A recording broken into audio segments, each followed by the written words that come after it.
오늘 주일 예배 오신 성도님들 주님의 이름으로 축복하고 사랑합니다. 네. 서로 인사해 주셨으면 좋겠어요. 축복합니다. 잘 오셨습니다. 네, 네, 아멘. 네, 성도님들이시라면 저희 키버처치 성도님들이시라면 하루에 한 장 저희가 계속해서 잔소리하듯 묵상 잘 하고 계신지 여쭙는데요. 네, 물론 이제 그 부분에 있어서는 신뢰를 하고 싶습니다. 근데 눈빛이나 이제 교제하시는 거 봤을 때 하루 전 묵상이나 일주일 전에 놓치신 것 같은 약간 이런 느낌들이 있어서 다시 한번 계속 강조하는 점, 그래서 저희에게도 좀 신뢰를 주시면 저희가 똑같이 이렇게 잔소리하지는 않을 것 같습니다. 하루에 한 장 꼭 묵상하시는 성도님들 되시기를 바라는데요. 네, 믿습니다. 저는 성도님들께서 말씀 하루에 한 장씩 붙들고 살고 계시다는 것을 믿고 있는데요.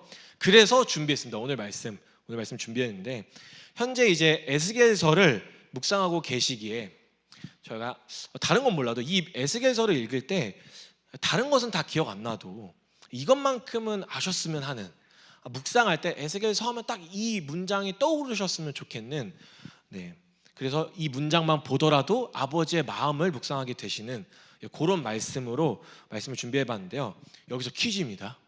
긴장이 되시죠? 이제 아니신가요? 100점 맞을 자신 있으신가요? 네. 여기서 퀴즈입니다. 정답을 아시는 성도님들께서는 손을 들어주시기를 부탁드리겠습니다. 손을 들어주시기를 부탁드리는데요. 에스겔서에서 두 번째로, 첫 번째가 아니라 두 번째로 가장 많이 등장하는 문장이 있습니다. 한마디가 있는데요. 첫 번째가 아니라 두 번째로 많이 등장하는 한마디가 있습니다. 첫 번째는요, 주 여호와의 말씀이니라 라는 이 문장이 많이 등장합니다. 대략 70번에서 이 비슷한 어구로 해서 느낌을 주는 건 한 90번 정도 나오게 되어지는데, 네, 두 번째로 많이 등장하는 단어 뭔지 아실까요? 요거 기억하셔야 됩니다. 그래서 제가 오늘 주제로도 삼으면서 이렇게 퀴즈까지 하면서 꼭 기억하시기를 바라는, 간사님들은 당연히 이미 알고 계시기 때문에 안 드셔도 되는데요. 혹시 성도님들 중에서 지금 이 에스겔서에서 가장 많이 등장하는, 두 번째로 가장 많이 등장하는 이 단어 한마디. 네? 죄송해요. 제가 살짝 귀가 잘 안 들려가지고. 인자야. 한마디입니다. 그러니까 한 문장이라도 한마디. 인자야도 많이 나오긴 합니다. 여러분, 한마디. 이 두 번째가 가장 많이 나오는데, 네, 다들 이제 속으로는 맞추셨을 것 같아서 이렇게 가볍게 한번 넘어가 보겠습니다. 주님이 아실 텐데요. 네, 알고 계시리라 믿고 넘어가자면, 제가 봤을 때 오늘 안 끝날 것 같아서, 네. 오늘 두 번째로 많이 등장하는 단어는 바로 내가 여호와인 줄을, 그들이 혹은 내가 알리라. 그러니까 그때야 내가 여호와인 줄을 알리라 라는 말씀이 가장 많이 나옵니다. 물론 앞서서 첫 번째 주 여호와의 말씀이니라는 에스겔이 하나님 말씀 받았고 그걸 내가 하나님 말씀대로 받아서 이렇게 전합니다라고 이야기하기 때문에 당연히 많이 나오는 이야기이고, 특별하게 강조되어야 될 점으로서 기억했으면 좋겠는 단어는 요겁니다. 한 문장은 요겁니다.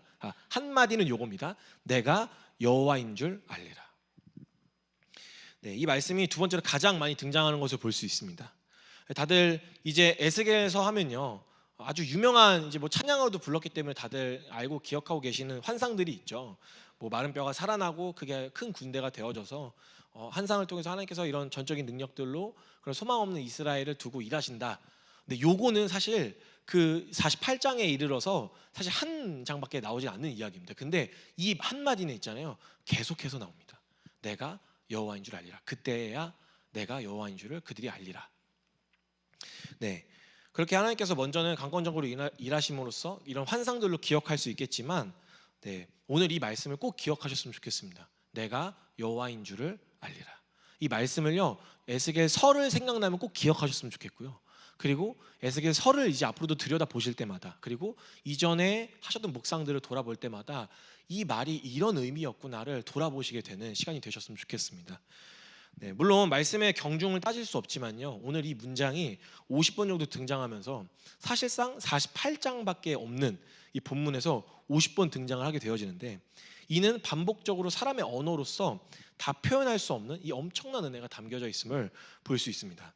그래서 물론 다른 말씀에서도 등장해요. 등장하는데, 하지만 이제는 에스겔서 하면 이렇게 기억하셨으면 좋겠습니다. 그래서 오늘 말씀의 주제입니다. 내가 여호와인 줄을 알리라. 네, 본문 말씀을 읽기 전에요. 한 번은 우리가 에스겔서에 대한 배경을 물론 이제 묵상을 안 하신 분들도 계실 수도 있으니까 한번 정리를 해드리자면 더 큰 은혜를 누리게 되실 것 같아요. 그래서 에스겔서는요, 아시다시피 에스겔 선지자가 등장을 합니다. 이 선지자가 등장을 하면서 심판의 메시지 그리고 나서 회복에 대한 그런 메시지가 선포되어지는 것을 볼 수 있게 되죠. 에스겔서의 당시의 배경은요, 이 배경이 굉장히 중요합니다. 앞서서 줄곧 이스라엘 백성들이 어떻게 했죠? 말씀에 불순종함으로 분명히 돌이키라라고 했는데 돌이키지 않아서 결국 어떻게 되어지느냐? 네, 포로로 끌려가게 됩니다. 말씀하신 대로 그 심판이 이르러 이스라엘 백성들은 결국엔 포로로 끌려가게 됩니다.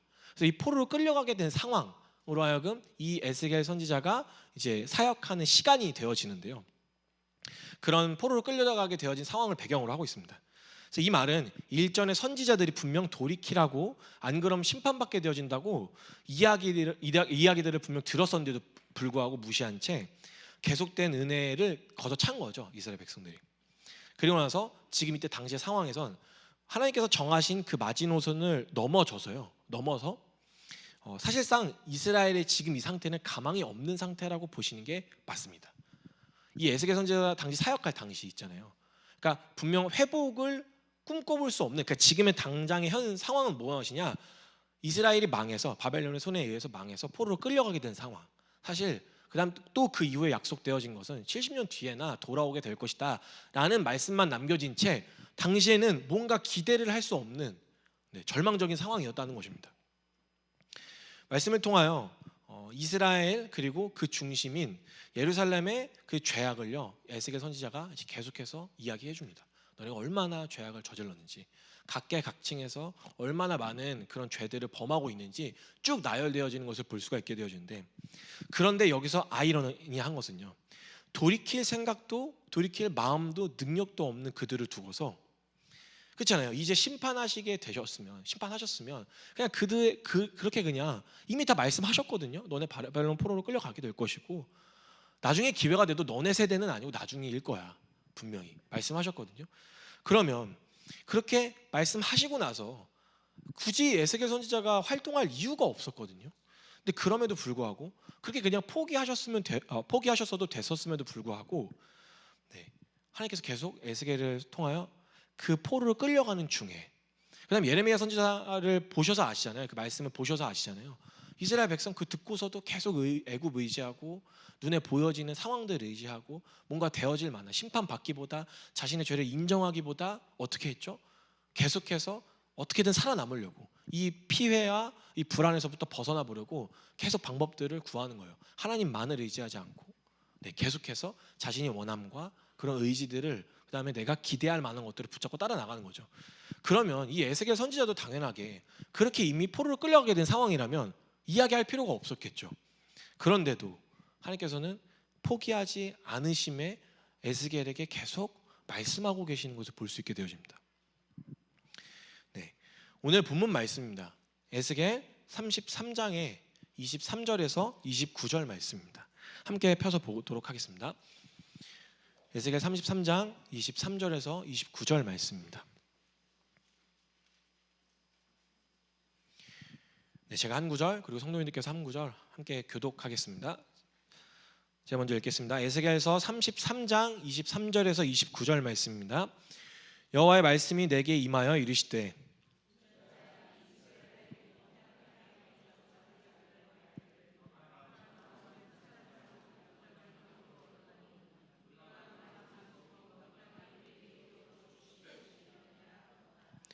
그러므로 너는 그들에게 이르기를 주 여호와께서 이같이 말씀하시되 너희가 고기를 핏째 먹으며 너희 우상들에게 눈을 들며 피를 흘리니 그 땅이 너희의 기업이 될까 보냐. 너희가 칼을 믿어 가증한 일을 행하며 각기 이웃의 아내를 더럽히니 그 땅이 너희의 기업이 될까 보냐 하고, 너는 그들에게 이르기를 주 여호와께서 이같이 말씀하시되 내가 나의 삶을 두고 맹세하노니 황무지에 있는 자는 칼에 엎드리고 들에 있는 자는 들짐승에게 넘겨 먹히게 하고 산성과 굴에 있는 자는 전염병에 죽게 하리라. 내가 공포의 대상이 되게 하고 그 권능의 교만을 그치게 하리니 이스라엘의 산이 황폐하여 지나갈 사람이 없으리라. 함께 읽겠습니다. 내가 그들이 행한 모든 가증한 일로 말미암아 그 땅을 황무지와 공포의 대상이 되게 하면 그때에 내가 여호와인 줄을 그들이 알리라 하라. 아멘. 네. 사실상요 오늘 본문의 말씀은요 과한 친절을 넘어서 와 이렇게까지 하신다고? 라고 이제 의아해하며 사실상 원래는 이 본문 말씀을 읽을 때요 정상적인 사고로서는 이해가 되지 않는 것이 정상입니다. 오늘 이 본문의 이 흐름이 하나님께서 이렇게까지 말씀하신다고? 그러니까 이들의 배경과 이들의 문제와 이제껏 흘러온 역사들을 알면요 하나님께서 이런 그들에게까지 이렇게까지 말씀하신다고? 여러분 정말 우리가 양심이 있고 정상적인 사고를 하고 우리가 일상적인 관계를 해나가는 그런 상식을 생각해 볼 때는 사실상 말이 안 되는 이야기입니다. 이게 넘어가지 않아야 되는 게 맞는 말입니다. 사실 오늘 이 본문 말씀 묵상하면서 하나님이 도대체 어떤 분이시길래를 우리가 말씀을 그냥 이 에스겔서 흐름대로만 이어져 왔더라도 사실상 여기서 멈춰서 도대체 하나님이 어떤 분이시지? 라고 물어볼 수밖에 없는 말씀이기도 한데요 앞서 말씀드렸듯이 이제까지 이스라엘은 결국 심판을 받게 되어진 상황입니다. 결국 지금의 모습은. 그리고 본문에서 알 수 있듯이 하나님께서 이제 다 쓸어버리지 않는 이상 이스라엘은 이제 답이 없는 상황이었습니다. 이거를 뭔가 고쳐서 쓸 수 있을 만한 백성들이 아니었습니다. 그리고 분명히 말씀하신 대로 하나님께서 심판하시겠다고 심판을 하시겠지만 곱게 잘 끌려갔으면 그러니까 바벨론에 의해서 망하게 된다고 분명 말씀하셨고 그리고 나서 곱게 끌려가라고 했습니다.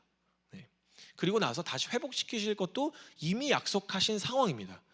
그런데 오늘 본문의 말씀을 들여다보면요 청개구리가 있어도 이런 청개구리가 없습니다. 혹시 그 청개구리 이해하실까요? 제가 갑자기 의문이 들어가지고 이걸 모르시는 분이 계실 수도 있다라는 생각이 갑자기 들어가지고요 어른분들은 아니시겠죠? 청개구리 그러니까 다들 책 한번 읽어보시기 바랍니다. 청개구리 책 한번 읽어보시면 너무 좋을 것 같고요. 아무튼 청개구리가 있어도 부모 말 그렇게 안 듣는 참 이런 애가 없어도 이런 없는 겁니다. 근데 분명 자신들의 죄악을 인정하고 심판으로 하여금 곱게 끌려가고 그리고 회복될 때를 기다리라고 분명 말씀하셨는데도 불구하고 아직도 이스라엘 백성들이 어디에 있느냐 순순히 끌려가라고 말씀하셨는데 어디에 있느냐 지금 본문의 말씀에서 폐허가 된 예루살렘에 남아있는 것입니다. 분명 끌려가라고 말씀하셨거든요. 근데도 아직도 그 이스라엘 그러니까 폐허가 된 예루살렘으로 남아 있으려고 하는 것입니다. 근데 여기에 더하여서 더 답이 없는 상황은 뭐냐면요 그냥 포로로 끌려가기 무서웠다면 그러려니 하겠죠. 그러니까 분명 하나님께서 끌려가라고 하시지만 그 어떻게 타향살이 어떻게 그게 쉽겠어요. 쉽지 않겠지만 그게 무서워서라고 하면 이해가 되는데 이들이 남아있었던 이유가 더 가관입니다. 남아있는 이유는 바로 상황 파악과 분위기를 전혀 파악하지 못한 이 청개구리들은요 아브라함 혼자서 이 땅을 이 예루살렘과 이스라엘을 이 가나안 땅을 기업으로 받았으니 이런 절망적인 상황에서도 자신들이 이렇게 무리지어서 있잖아요. 그래도 여기 남아있는 사람들이 있다 보니까 이유가 그거예요. 지금 우리가 지금 이만큼 남아있으니까 이곳은 우리의 기업이 될 것이다 라고 이야기하는 것입니다. 분명 하나님께서 말씀하시기에 물론 아브라함에게 이 기업으로 주시기 맞아요. 한 사람으로 기업이 주신 거 맞는데 어디서 나온 논리와 근거인지 몰라도 자신들이 여기 더 많으니까 아브라함 자손으로서 많이 있으니까 하나님께서 이곳을 자기가 지금 서 있는 이 폐허가 된 예루살렘을 다시 기업으로 주실 거라는 거예요. 여기 계속 앉아 있으면 분명 아니라고 말씀하셨거든요. 근데 헛된 기대로서 말도 안 되는 신념을 가지고 하나님께서도 그렇게 하실 것이다 이런 말도 안 되는 근거를 가지고 와서 철석같이 믿고 여기 앉아 있는 것입니다. 물론요 그때 당시에요 거짓 선지자들이 판을 치고 있었습니다. 그런데 그들이 너무 순진해서 속아 넘어갔느냐? 그건 당연히 아닙니다. 여러분 거짓 선지자들은요 아무리 활개를 쳐도요 결국 중요한 건 그걸 듣는 사람이 중요한 겁니다. 뭐냐면 결국 자기가 믿고 싶은 대로 하기에 있어서 자신의 원함대로 듣고 싶은 것만 듣는 거죠. 그러니까 살살살 긁어주는 거예요. 이 거짓 선지자들이 지금 여기 남아있으면 괜찮아 회복될 거야. 너네 지금 여기 많이 있잖아. 야, 하나님이 어떤 하나님이신데 그냥 여기 예루살렘이야. 하나님이 계신 곳이야. 너 지금 열심히 하나님 섬기고 있잖아. 너 여기 있으면 회복될 거야. 너 여기만 있으면 돼 라고 이야기하는 거죠. 이게 하나님의 말씀과 정반대임에도 불구하고 이걸 못 듣는 겁니다. 그런 헛된 기대들을 가지고 자신의 원함으로서 움직이고 싶지 않으니까 그 거짓 선지자들의 이야기들과 주변의 분위기에 동요돼서 그게 철석같이 맞다고 하나님이 그렇게 하실 것이다 라고 믿고 있는 거죠. 근데 문제는요 네, 자기가 믿고 싶은 대로 믿는 이 사람들이 과연 결국 그 하나님의 말씀을 온전히 붙들기에 잘 믿고 있었던 사람들이었느냐를 당연히 점검해 봐야겠죠. 실제로는요, 이들이 어떻게 심판을 받게 되어진 과정들만 들여다봐도요, 그렇게 정통이라고 말하고 그렇게 자신이 하나님을 잘 믿는다라고 하는 주의 백성이라고 이야기하지만 이들의 실상이 어디까지 가게 되어졌느냐, 이 전에 에스겔서에서 등장하게 되어지지만 온갖 우상을 섬기고요, 그리고 율법도 제대로 지키지 않으면서 지독한 선민 사상에 빠져서요, 실제적으로는 예루살렘에서도 우상 숭배를 하게 되어지고, 그리고 가난한 자들 분명 도울 수 있는 수많은 구제의 법들이 있었는데도 불구하고 다 외면하는 것입니다. 네, 이제껏 기적으로 역사해 오신 그 하나님의 일하심마저도요, 지금 나의 문제를 해결하기 위해 도와줄 수 있는 신, 그 정도 하나님을 도구 따위로 생각을 하는 것입니다. 결국엔 하나님이 나의 원함을 들어줄 수 있는 그냥 도구, 내가 하나님의 백성으로서 살아가는 그런 주의 백성이 아니라 하나님은 지금 나의 문제와 상황들을 해결해 주실 수 있는 어떤 신, 다른 우상들은 똑같은 거죠. 그러면서 나의 지금의 문제들을 해결할 수 있는 어떤 도구 정도로 생각하는 것입니다. 이쯤 되면요, 우리의 신앙도 한번 점검해 봐야 되지 않을까요? 지금 이들도요, 굉장히 꽤나 그래도 잘 믿고 거기에 남아있을 정도면 적어도 아예 율법 자체나 그런 하나님에 대해서 모르시는 분들은 아니셨거든요. 그런데도 불구하고 이런 믿음을 가지고 있는 거예요. 지금 우리가 이만큼 있으니까. 아브라함 얘기 꺼낸다는 건 자기가 지금 뿌리가 어디 있는지 안다는 얘기기도 하고, 어렸을 때부터 그렇게 배우고 듣고 한 그런 사람들이라는 건데, 이들도 그런 헛된 기대를 가지고 하나님에 대해서 이상한 믿음을 가지고 있는 겁니다. 근데 이들도 이 정도면 우리는요, 한번 점검해 봐야 되지 않을까요? 내가 지금 믿는 하나님, 내가 그때 그 당시에 정말 그 믿음으로써 여기고 있는, 하나님이 이러실 거야 라고 생각하던 그 믿음이 정말 하나님이 그러신 분이신가 점검해 봐야 되지 않을까요? 나는 또 하나님을 도구로서 생각하고 있지는 않은가? 누군가는요, 그때 당시 문화와 거짓 선지자들의 말들, 그리고 어쩌면 당연한 분위기로서요, 포로로 끌려가게 된다면 하나님을 버리는 것으로 생각했을 수도 있습니다. 그렇게 예루살렘에 남아있는 것은 정말 독실한 믿음이 있는 사람들로부터 그렇게 생각하게 되었을 거예요. 아, 여기 남아있으면 살 수 있겠다. 아브라함에게 가나안 땅을 약속하신 것, 그리고 그 말씀하신 대로 이루신 것 또한 사실이기도 합니다. 자신들 또한 아브라함 자손이니 방금 폐허가 된 이 예루살렘, 남아있는 사람들 말도 아예 일리가 없는 말도 아니긴 합니다. 그렇게 그럴 수밖에 없는 문제로 그냥 이들이 이런 헛된 기대와 믿음을 가질 수밖에 없다라는 것을 그냥 이해로서 볼 수도 있습니다. 하지만 이렇게 생각하려면요, 하나님을 그렇게 내가 인식하고 믿을 수밖에 없다라고 우리가 생각하려면요, 한 가지 전제가 필요합니다. 그건 뭐냐면요, 이들이 그렇게 믿고 있는 대로 결국 제대로 말씀에 순종하고 있었는가? 그러니까 지금 내가 아브라함의 자손이야. 그럼 이 말은 뭐죠? 아브라함의 자손으로서 그 아브라함 후대에 떨어진 그 율법과 그런 제도들도 온전히 따랐어야 되는 게 맞았겠죠. 근데 자기가 믿고 싶은 것만 믿는 상황인 거예요. 자기의 원함을 따라 들어줄 수 있는 필요들로서 하나님은 믿지만 실제적으로 자신의 삶에 대해서는 그렇게 살아가야 되는 요구가 되어짐에도 불구하고 결국 예루살렘 안에서, 성전 안에서는요, 우상 숭배가 벌어지고, 자신들의 그 이속과 욕심을 챙기기에는 위의 권위자들부터 모두가 다 썩어 빠졌고, 한 가지 전제가 필요합니다. 이렇게 생각하려면, 그게 맞다라고 한다면, 그럴 수밖에 없다라고 한다면, 그러면 하나님이 그러실 수밖에 없는 분이시다라고 한다면 그 믿는 바대로는 제대로 믿고는 있었어야죠. 말씀에 순종했었어야 되는데 하나님께서 안 그러실 이유가 없으셨을 것입니다. 그냥 더 너그럽게 이해하고 품으셨겠죠, 당연히. 근데 지금 당시에, 이때 당시에 그걸 심판으로서 막 명령하시고 이어가시는 이야기들을 들어보면요, 이런 그들의 문제는 버젓이 그 예루살렘에서, 그 성전에서 우상 숭배가 이루어지고 온갖 부패한 일들이 사회 곳곳에서 각계각층에서 일어나고 있는데도 말씀에는 순종하지 않으면서 자신들은 언약의 백성이다라고 말도 안 되는 기대를 계속해서 하는 것입니다. 그러니까 계속 스스로 속이는 거예요. 나는 잘 믿고 있다. 나 지금 교회 다니고 있으니까. 나 지금 이런 말씀 듣고 있으니까. 나 지금 이렇게 알고 있으니까. 나 지금 이렇게까지 그전에 이렇게도 살아봤으니까. 그런 걸로 인해서 하나님에 대해서 말도 안 되는 기대를 하는 거죠. 하나님은 날 지키셔야 되는 분, 하나님은 나에게 복 주셔야 되는 분, 하나님은 날 지키셔야 되는 분. 여러분, 우리의 신앙생활은 어떠신가요? 우리가 구하는 기도, 그리고 우리가 때때마다 원하는 그런 바람들을 좀 들여다보면요, 모든 것을 구하면 들어주겠다, 하나님의 믿음은 복을 받게 되어진다라는, 우리는 하나님의 자녀라는 그런 이야기들을 듣고서 구하셨을 텐데, 그럼 여쭤보겠습니다. 우리는 하나님의 자녀답게 살아가고 계셨나요? 너무 많은 말씀들이 있죠. 원수를 사랑하라는 말씀도 있고요, 우리가 자녀로서 마땅히 지어야 될 책임이기도 하죠. 그리고 너무나도 많습니다. 근데 더욱 부담스러운 건 너무나도 많죠. 항상 기뻐하고 쉬지 말고 기도하고 범사에 감사하라고 하셨던 말씀. 주의 자녀로서 우리 주님 앞에 그렇게 구하는 데 있어서 우린 그만큼의 순종을 하고 있으셨는가? 네, 돌아보시길 바랍니다. 근데 여기서 오해하시 마실 것은요, 그래서 말씀드립니다. 저는요, 지금 우리가 하나님한테 무엇인가 구할 때 말씀에 순종을 잘 하고 있었는가에 대한 부분이, 그냥 그래 하나님의 말씀을 하나님 앞에 잘 올바로 구하고 그걸 정당하게 받으려면 말씀에 순종해야 돼, 이런 말씀을 드리고 싶은 게 아닙니다. 하나님은요, 말씀에 순종을 해야만, 잘해야만 그런 사람들의 기도를 들어준다, 이런 이야기도 하고 싶은 게 아닙니다. 적어도 말씀하신 대로 이루어질 것을 기대했더라면, 내가 잘못 알고 있더라도 하나님이 그러신 분이다라고 믿었다면,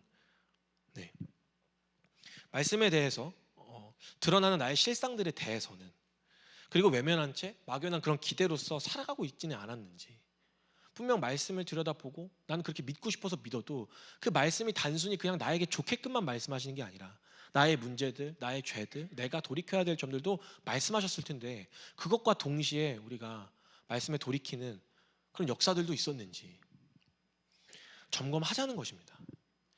분명 하나님의 말씀하신 대로 우리의 삶과 이 땅의 역사를 다스려가고 계신데, 그 가운데서 나는 말씀하신 대로 순종하여 주님이 원하시는 자리에 있는지, 정말 사랑하라고 하셔서 사랑하고 있고, 내 삶의 목적이 이제는 내 어떤 개인의 경건을 위한 삶이 아니라 정말 한 영혼을 위한 삶으로서 드려진 삶을, 더 나아가 기본입니다. 기본.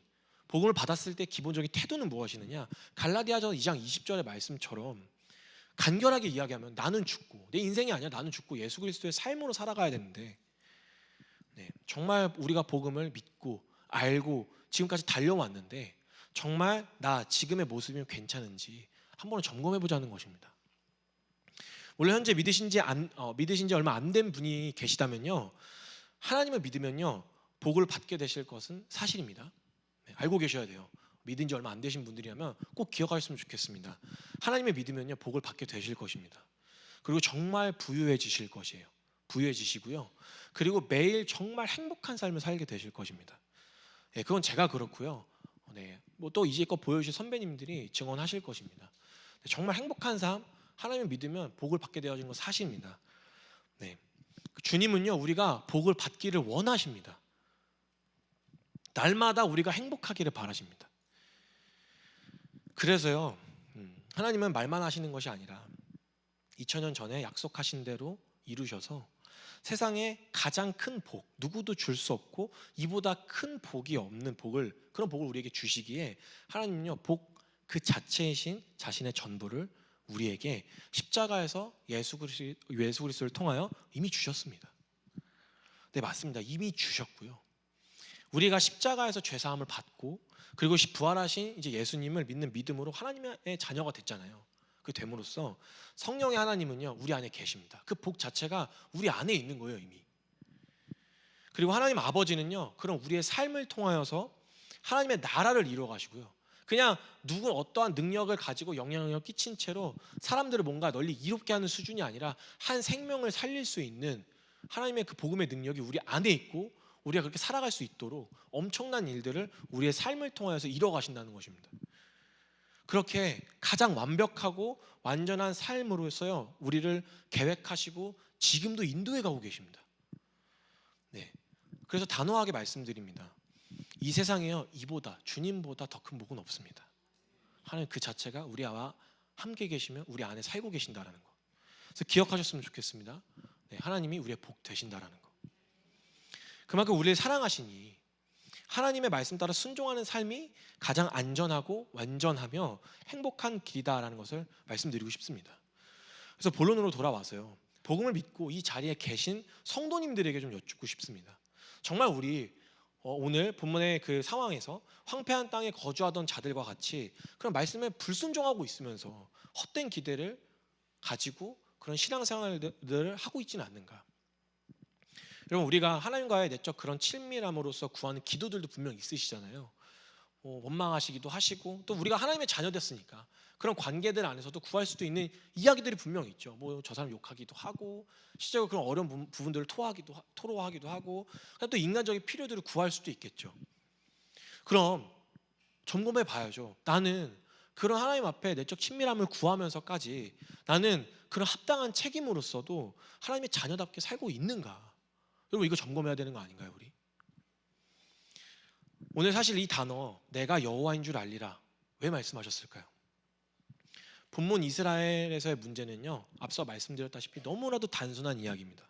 단순한 문제인데요, 하나님의 약속의 백성이라고 하나 하나님을 모르기 때문에 말씀의 분별도 순종하지도 않으며 자신들의 그 원함으로 헛된 기대를 구하게 된 것입니다. 그러니까 하나님을 제대로 알지 못하니까 사실.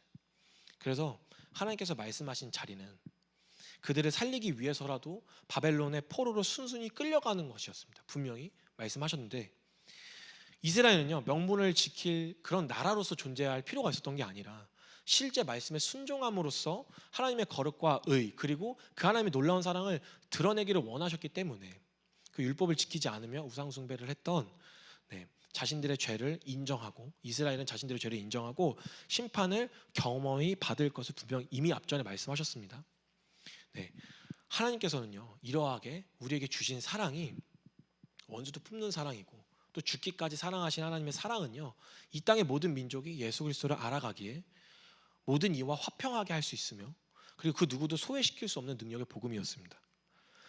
이렇게 우리에게 주신 그 은혜로서 하나님을 잘 알지 못하니까 이렇게 불순종하게 되는 겁니다. 그래서 내가 여호와인 줄을 알게 하리라 라고 말씀하셨던 거고요. 그러면 우리는 그런 하나님의 백성으로서 하나님의 명령에 하신 명령을 기억하고 순종하고 계신지 돌아보셨으면 좋겠습니다. 사랑하라.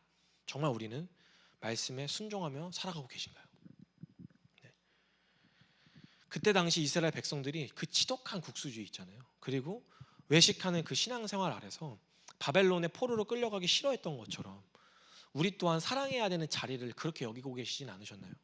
지독하게 벗어나지 못하는 신념과 가치관으로 정죄하고 판단하면서 원수라서 품지 못한 적은 없으신가요? 반대로 사람 참 지독해요. 이게 사랑하지 못하는 사람들은 그렇게 증오하고 미워하거든요.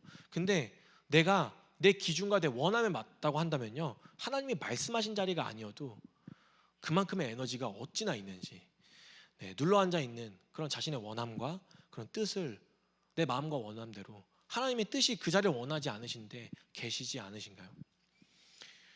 이렇게 우리가 하나하나 따지고 들어가 보며 이스라엘 실상으로 하여금 우리의 삶을 들여다보면요, 사실 우리가 믿는다고 말하는 삶을 하나님 기준 아래서 점검한다면 사실상 오늘 이 본문의 말씀이 이해가 되시지 않으실 것입니다. 생각해 보시길 바랍니다. 이제껏 말씀하셨는데도 듣지 않았던 사람들입니다. 그리고 들을 생각도 없었던 사람들이, 제대로 알지도 못했고요, 안다고 하는 그 지식이 자신의 삶까지는 가지 못했던 사람들입니다. 말하는 것 자체가 이들에게는 사실상 의미가 없는 상황이었습니다. 생각해 보시길 바랍니다. 우리에게 누군가 계속 이야기하는데, 우리가 누군가에게 계속 이야기하는데 내 이야기를 듣지 않고 외면하고 무시한다면 누가 언제까지 이야기할 수 있을까요? 사실상요, 이스라엘 백성들에게는요, 이 말씀 자체가 떨어지는 거예요. 에스겔 선지자가 그들에게 가서 이야기하는 것 자체가 아직도 그 황폐한 예루살렘에 남아있는 거라면, 아직도 불순종하고 있는 거라면 사실상 하나님께서 가서 이야기하시는 것조차가 의미가 없는 상황이었습니다. 그대로 외면함으로 하나님께서는요, 이들을 그냥 외면함으로써 다른 이방인들의 민족의 역사가 그랬듯이 그냥 냅둬도 사라지는 게 이스라엘이었습니다. 그런데 그런 기대조차 할 수 없는 그들에게 말씀하신 대로 끝까지 이루어 가시되 심판하시되, 그런 그들에게도 내가 여호와인 줄을 알게 하겠다고 하십니다. 마치 잘못하는 아들을 훈계하시듯이, 실상 자녀라고 이야기하기에도 백성이라고 이야기하기에도 부끄러운 상황이었거든요. 근데 하나님께서는요, 마치 잘못 가는 아들을 훈계하듯 그 상태 그 꼬라지인 것을 아시면서도 그냥 상종하지 않는 것이 그대로 냅두고 외면하셨어도 그들이 달게 받고 정신 차렸을 텐데도 불구하고 잘못 가고 있다라는 것을 말씀하시며 내가 그들의 주인, 내가 그들의 아버지이기에 다시 한번 또 말씀하시는 것입니다. 내가 여호와인 줄을 그들이 알리라 하라. 네, 내가 반드시 그대로 냅두지 않아서 내가 여호와임을 깨닫게 하시겠다는 것입니다.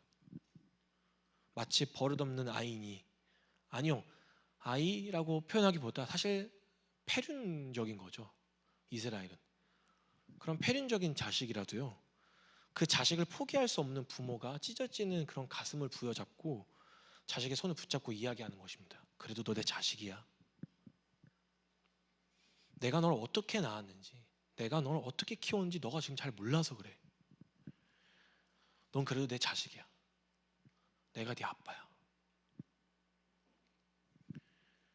네, 이후로도 에스겔서에서 등장하는 말씀, 모든 심판 이후에 그들의 완악함을 따라 하나님께서 그때에야 내가 여호와인 줄을 알게 되리라, 알게 하리라 라고 하셨던 말씀은요, 그냥 이게 단순히 문자적으로 신학적으로 야 너네 너무 꼴 좋다, 다른 이방인 나라들도 심판받거든요.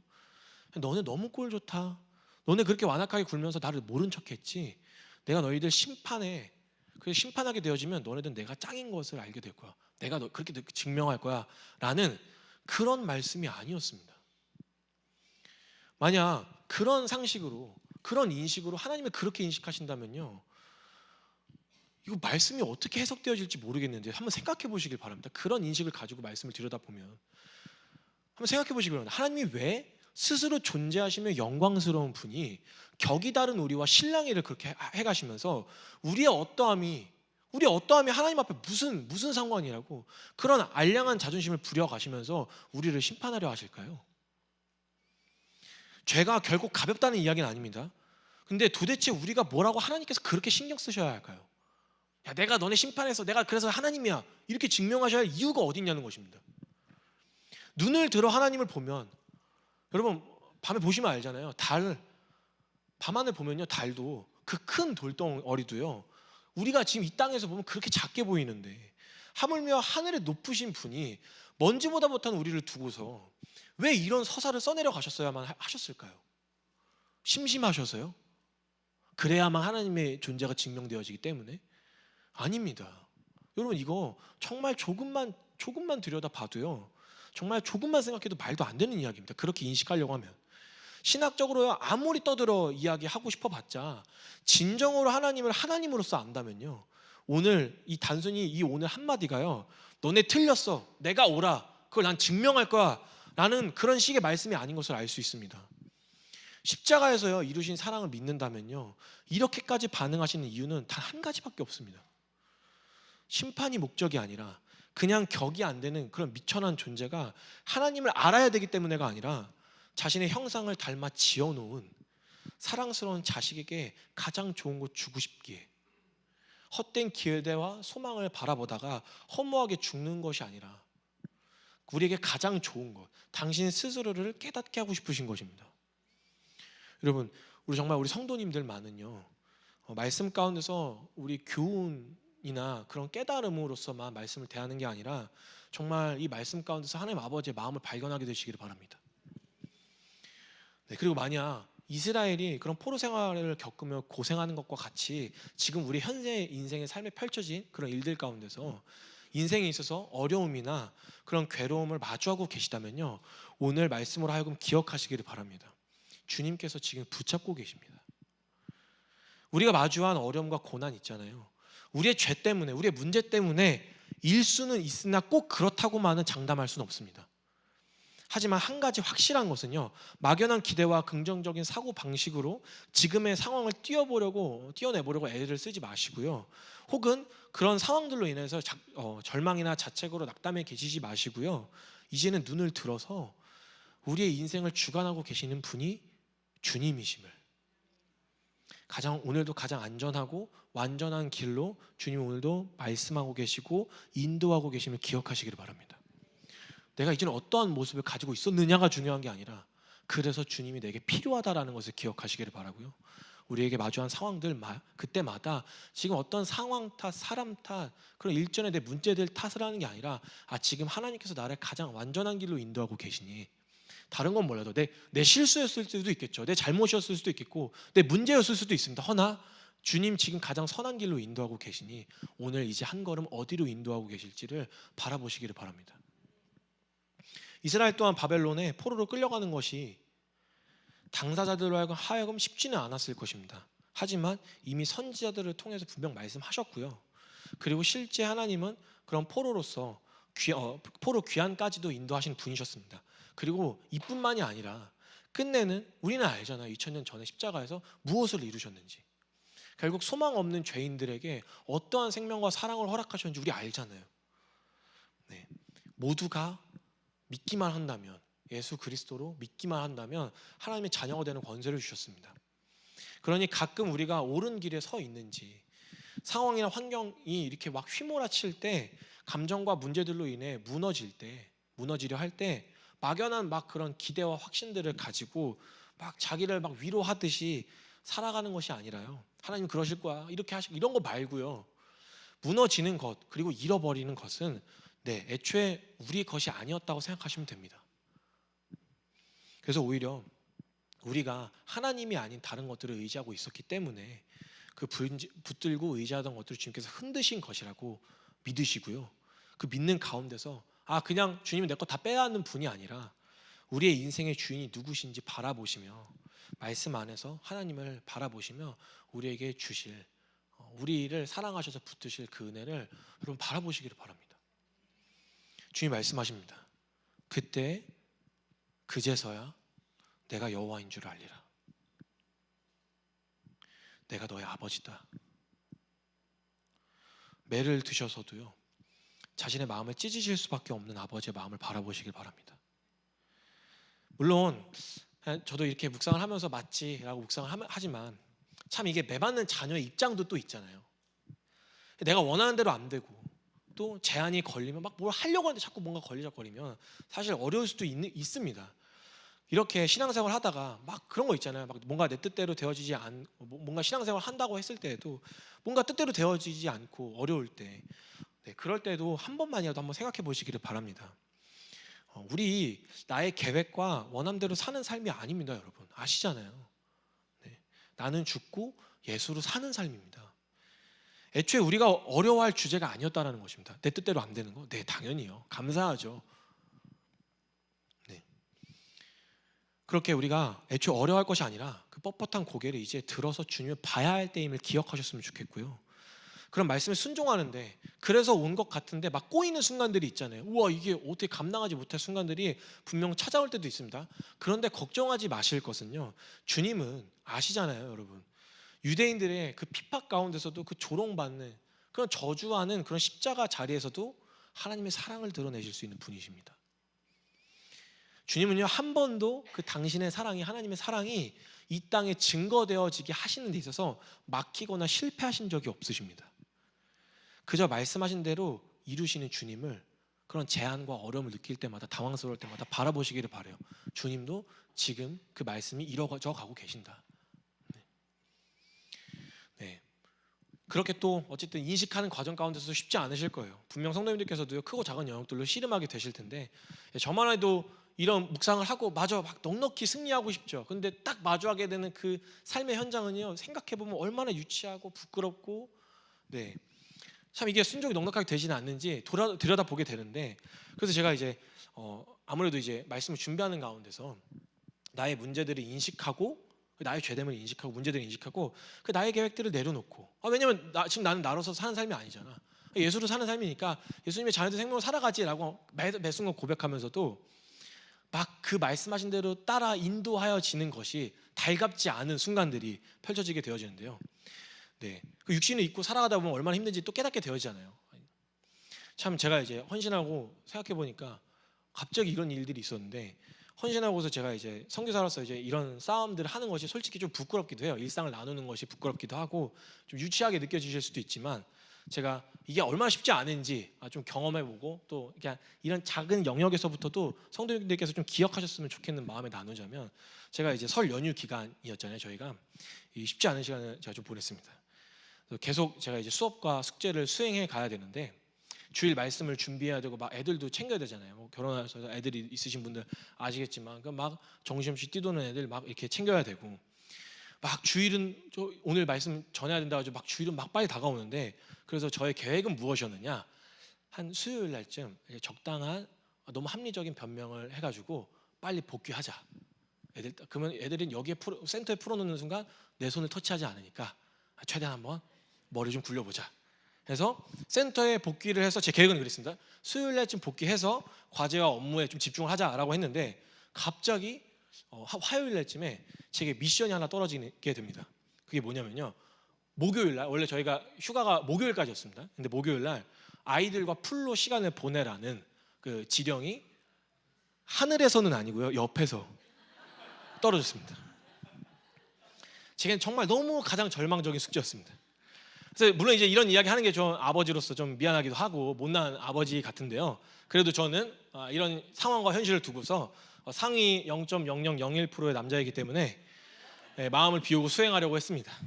그래서 이제 가정의 평화를 지키고 또 이제 아내를 사랑하는 마음으로 이제 했는데, 그래서부터 이제 어떻게 다가왔죠. 이제 만반의 준비를 딱 하고, 그래 한번 오늘 한번 제대로 한번 사랑해 보자 해서 아침에 딱 일찍 일어나서 몇 가지 이제 말씀 좀 정리하고 이제 아이들을 데리고, 물론 이제 아이들을 데리고 목적지를 향했습니다. 향했는데 웬걸 갑자기 키즈 카페에 단체 손님이 와서 못 들어가게 된 겁니다. 그때부터 이제 저의 표정은요, 아내 선교사가 더 알 거예요. 잘 알 건데 세상을 잃은 표정으로 서 있었습니다. 왜냐면 제가 뭐 보시기엔 모르겠지만 제가 굉장히 좀 성격도 안 좋고 사실 막 이런 계획들이 틀어지거나 우발적인 일들을 못 견디는 사람입니다. 진짜로 못 견디는데 제 막 발작바퀴 딱 눌린 거죠. 계획이 틀어진 거예요. 지금 나는 이것부터 빨리 딱 수행해가지고 안전하게 세이브하면 그래도 오늘 저녁에 집에 딱 들어갈 수 있는데, 그럼 그때부터 또 마저 남은 숙제와 또 말씀 준비할 수 있는데, 지금 이게 한 타임이 밀리는 순간 끝장나는 거예요. 예. 그래서 오늘 그런 모든 숙제가 딱 꼬인 거죠. 그러면서 키즈 카페를 갔다가 이제 올라갔는데 갑자기 애들이 막 바구르르 들으니까 그 사장님이 죄송합니다, 지금 아마 못 들어갈 것 같아서 12시 이후로 들어오실 수 있다. 아니 지금 9시 8시부터 준비해가지고 9시에 출발, 지금 이곳에 왔는데 그때 또 뭐를 해야 되는 것인가. 그래서 어떻게 해서든지 최대한 시간을 줄이기 위해서 애를 썼는데 이게 안 되는 거예요. 아무리 생각을 해도. 왜냐면 제 플랜이 어떻게 됐었냐면, 맡겨진 숙제가 키즈 카페를 갔다가 아이들 원희가 이제 신발이 없었거든요. 막내 신발이 없어서 신발 사고 이제 하은이를 또 따로 데이트를 시켜야 되는 거예요. 이게 숙제였는데 오늘 단체 손님이 없어서 오후로 오라고 하니까 이게 다 밀린 거죠. 나는 적어도 오늘 저녁에 들어가서라도 수업을 듣고 말씀도 준비하려고 했는데 이게 하루 종일 오늘 인천에 있다가 잘되집 넘어가게 된 상황이 돼버린 것입니다. 이거 다 하려면. 그래서 아시다시피 이제 다들 경험해 보셔서 알잖아요. 애들 근데 또 심지어 키즈 카페 입구까지 데리고 왔어요. 이거 봤는데 이미 내 눈앞에 그게 뭐였는지 갑자기 그 무슨 소방차 뭐 아무튼 기억이 안 납니다. 갑자기 너무 충격적이어가지고. 네. 아무튼 캐릭터가 막 애들이 보고 아빠 안 되는 거야 이러면 알잖아요. 갈 거야, 이따가 올 거야 약속했죠. 네, 애들은 포기할 생각이 없었습니다. 이것까지 수행을 해야 가야 되는데 저는 그냥 이제 그래 마음을 좀 포기하고 이미 멘탈 나갔거든요. 근데 또 이제 아내 선교사 옆에서 눈치만 보고 있는 거예요. 근데 저는 이제 운전을 하면서 아무 말도 하지 못했습니다. 옆에서 아무 말도 못 걸고 저는 이미 화가 막 머리 뚜껑까지 이미 막 끼 나오고 있어가지고 못 하고 있는데 기도하게 되는 거죠. 운전하는 내내 기도했습니다. 주님, 제가 뭘 잘못했습니까? 주님, 제게 왜 그러십니까? 제가 지금 가뜩이나 난청이 와가지고 잘 안 들리는데 제가 주님의 말씀을 듣지 못하는 게 있습니까, 주님? 지금 제가 무엇을 잘못했습니까, 주님? 이렇게 막 묻고 있었거든요. 그래도 제가 이제 딴 일을 한 게 아니라 주님, 제가 진짜 막 어떻게든 열심히 가정을 막 돌보고 해보려고 한 건데 왜 나한테 이러신 건가요? 오늘 계획은 이렇게 되어줘야 되는데 도대체 나한테 왜 그러신가요? 기도하던 중에 막 동시에 또 사실 사람이면 또 알잖아요. 막 원망부터 또 여러 가지 막 쓰레기도 막 다 나오죠. 막 도대체 이걸 누가 가자고 했으면 막 시작해가지고 막 더 이상 얘기하지 않겠습니다. 아무튼 막 올라오는 중에 막 진짜 막 하고 싶은 말 진짜 이렇게 뭐 튀어나오기 직전인데 네, 딱 에스겔 말씀들이 딱 생각나는 거예요. 내가 여호와인 줄 알리라. 이 말씀들이 생각나면서 은혜를 좀 붙들게 되는 거예요. 은혜를 붙들면서 진짜 내 그 생각과, 그러니까 사실 모든 계획과 일들이 내가 생각한 대로 되지도 않을 뿐더러 모두가 다 그렇게 되어져야 되는 것도 아닌데 막 이거에 일희일비하면서 막 내가 매달리고 있는 이 자체가 너무나도 그 이스라엘 백성들, 지금의 이 본문의 말씀에서도 마찬가지고 이전에, 그리고 그렇게 교만하던 이방 민족들과 너무 같이 보이는 거예요. 그래서 이거 아니다. 정말 내가 정말 왜 이걸 이렇게 내가 또 목숨을 걸지 싶어가지고 막 머리에서 막 다 올라오는데 내려놓고 오늘 어떻게 인도하시는지 좀 결단을 했습니다. 경험하자. 안 되겠다. 이게 내가 이거 누구에게 탓을 돌리는 순간 우리 가정은 파탄 난다. 이거 내가 지금 이거 큰일 난다 싶어가지고 근데 주님 이거 그래, 주님 어떻게 인도하시는지 주님 해주세요라고 이제 했죠. 그래서 여러분 다들 경험해 보셨을 거예요. 순종을 결단했을 때 첫 고비를 잘 넘으셔야 됩니다. 근데 아시죠? 결단했을 때 가장 힘든 거 뭐냐면, 왜냐하면 제가 말씀을 막 침착하게 딱 결단을 내리고 주님 그래요, 주님이 인도하신 대로 오늘 우리 가정에 평화를 주세요 했는데 알고 보니까 이 이야기를 하는 거예요. 알고 보니까 원래 가려고 했던 키즈 카페가 2시간이 아니라 3시간짜리라는 겁니다. 지금 3시간을 더 있어야 된다고? 지금 내가 지금 이후에 밀렸는데 3시간 더 있어야 된다고? 그때 참았습니다. 그래도. 그래서 감사히 이때 무너지지 않고 가정의 평화를 지키기에 막 여러 가지 이제 허락하신 데 안에서 정말 풍성한 교제들을 누리고 애들이랑 놀고 하는데, 감사하게도 아내 선교사를 통하여서 이제 복음이 들려지는 거예요. 그래서 바로 키즈 카페만 가고 집에 돌아가자는 거예요. 시간이 너무 애매하니까 빨리 일찍 복귀하자. 물론 이제 눈치도 많이 옆에서 보고 있었죠. 배려도 많이 너무 해주고 있었고. 그러면서 이제 복귀하자는 겁니다. 만약 제가 그때 뭐라고 했었더라면 어떻게 됐을까요? 저는 오늘 저녁까지 하미랑 데이트를 하고 있었어야 됐을 겁니다. 네, 그렇게 오늘 참 이게 인간으로서 이게 자꾸 사소한 영역도 참 쉽지가 않다라고 참 결론을 내리면서도 다음날 이제 묵상을 하면서 너무 감동의 쓰나미인 거예요. 그래, 주님께 붙들려 살아가는 인생이 가장 복된 길이고, 물론 이게 막 유치하고 이게 뭔가 싶지만서도 사실 정말 주님이 그렇게 섬세하게 인도하고 계심을 좀 발견하고 누리게 되는 시간이었는데요. 여러분, 우리가 만약에 정말 이때 그냥 단순히 내가 원하는 대로 내가 계획대로 되지 않음에 반응했었더라면 누리지 못했을 것입니다. 하지만 그럴 때일수록 계속해서 우리 기억하셨으면 좋겠습니다. 정말 하나님께서 나의 삶을 가장 복된 인생으로 붙들고 인도에 가신다는 거, 그리고 하나님께서 그 계획하셨던 그 뜻과 그 사랑이 우리의 삶을 통하여 드러나기에 주님이 인도해 가신다는 거, 가정에서도 삶의 현장 곳곳에서도 주님이 이뤄 가신다라는 것을 신뢰하셨으면 좋겠습니다. 그래서 저 사람 때문에, 이런 상황 때문에 흔들리지 마시고요, 그럴 때일수록 어떻게 해야 된다? 주님이 나의 주인이시다. 지금 내가 보여지는, 내가 판단한 대로 내가 내 인생을 끌고 갈 게 아니라 주님이 나의 주인이시다. 네, 이렇게 우리가 우리에게 주신 그 사랑과 복음이 우리를 무엇이라고 부르는지 기억하시기를 바랍니다. 네, 결국 무너질 것은요, 무너지고서라도 결국 우리로 하여금 하나님, 그러니까 주님 한 분만을 의지하고 알게 되는 것이 우리에게 가장 큰 축복이자 은혜임을, 아버지의 사랑임을 기억하시기를 바랍니다. 네, 내가 여호와인 줄을 알리라. 이제는 헛된 기대와 마음들을 내려놓으시고요, 매 순간 하나님께서 우리 아버지 되시며 우리의 삶의 주인 되심을 기억하시기를 바랍니다. 네, 함께 오늘 말씀이 결론이 되도록 기도하도록 하겠습니다. 네, 이 시간 함께 말씀을 붙들고 기도하실 텐데요, 말씀드립니다. 에스겔서를 통하여 정말 여러 많은 은혜와 또 사랑이 담긴 의미와 또 하나님 되심이 담긴 이야기들이 많이 있지만 적어도 우리 키퍼스 처치 성도님들만큼은 이 말씀, 이 한마디를 잊지 않으셨으면 좋겠습니다. 내가 여호와인 줄을 알리라. 정말 소망 없는 그때에도 주님이 우리를 포기하지 못하셔서 듣지 않는 우리에게도 주님이 오늘도 말씀하고 계심을, 우리가 지금 다른 데 보고 있어 깨닫지 못할 때에도 그런 것들을 흔들어서라도 주님 당신 앞에 주목하게 하려고 하시는 하나님 아버지의 열심을 바라보셨으면 좋겠습니다. 그래서 정말 내가 여호와인 줄 알리라, 이 말씀이 내가 네 아버지야 라고 들려줄 수 있도록, 이 문장이요 그렇게 보여줄 수 있도록 말씀 안에 머무시고 또 묵상하시고 또 결론으로 붙드시기를 바랍니다. 이 함께 한 가지 기도하실 때는요, 우리의 수많은 고민들을 내려놓으셨으면 좋겠어요. 별거 아닌 것 같아도 이런 걸로 씨름하고 저런 상황들로 인해서 흔들리는 게 참 유치하고 또 어려워 보여도 여러분 이런 상황들을 내려놓고 그리고 나로 하여금 감정들로, 나로 하여금 상황들로, 나로 하여금 그런 여러 가지 것들로 반응하게 되어지는 그런 문제와 상황들을 직면하고 계시다면요, 여러분 잠시만 내려놓고 우리를 붙잡아 우리로 하여금 가장 큰 복을 주려 하시는 그 하나님의 손길을 이 시간 바라보시길 바랍니다. 잠잠히 눈을 드셔서 정말 주님이 우리 인생을 어떻게 붙들고 인도해 오셨나, 참 게으르고 참 완악하고 참 음란한 우리의 인생을 두고서 주님 이제껏 지금 나를 이 자리에 앉히신 그 은혜가 얼마나 큰가.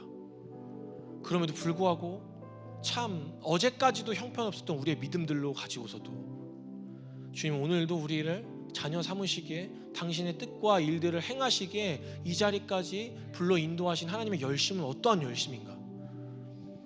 그럼에도 불구하고 우리에게 오늘도 포기하셨어도 될 우리를 끝까지 당신의 자녀 삼으시기에 말씀하시는 하나님의 열심은 얼마나 큰 열심인가. 이 시간 바라보시면서요, 한 가지 함께 결단하셨으면 좋겠습니다. 주님 이제는 상황이 나의 주인이 아니라 주님이 나의 주인이십니다.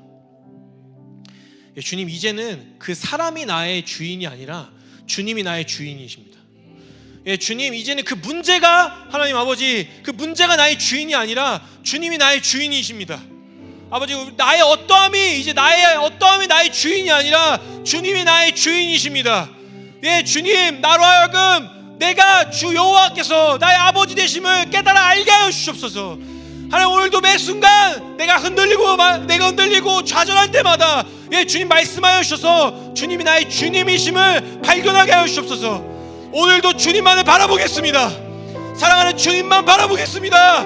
그 사랑에 붙들려 사랑하게 하여 주시옵소서. 우리 사랑하는 주님의 이름을 간절히 부르시며 우리 믿음의 격단 주께 올려드리겠습니다. 주여!